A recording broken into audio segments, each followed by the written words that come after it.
iyang kasabutan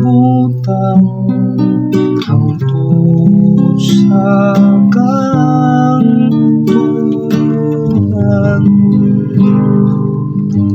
Pasalamatan ko ang Ginoo sa tibok kong kasing-kasing,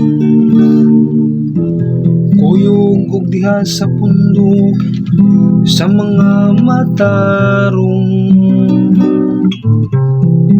Dako ang mga buhat sa Ginoo,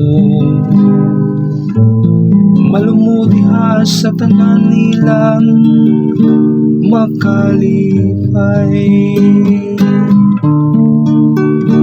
Ang Ginoo mahinumdum sa iyang kasabutan hangtod sa kanturan.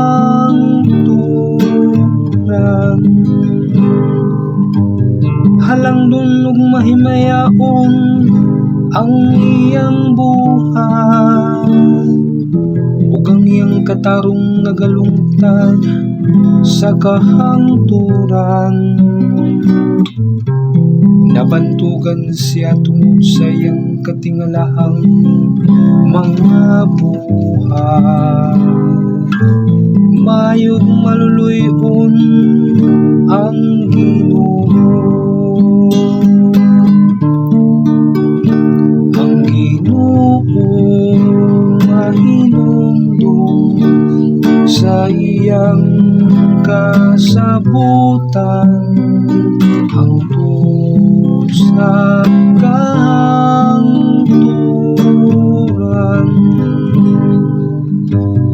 Gitagaan niyang pagkaon sila nga mahadlokon kaniya, mahinumdum siya kanunay sa iyang kasabutan. Gipahibalo niya sa iyang lungsod ang gahom sa iyang mga buhat.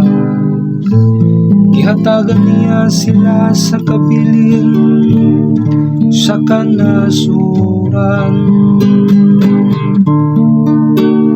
Ang Ginoo mahinumdum sa iyang kasabutan hangtod sa kahangturan.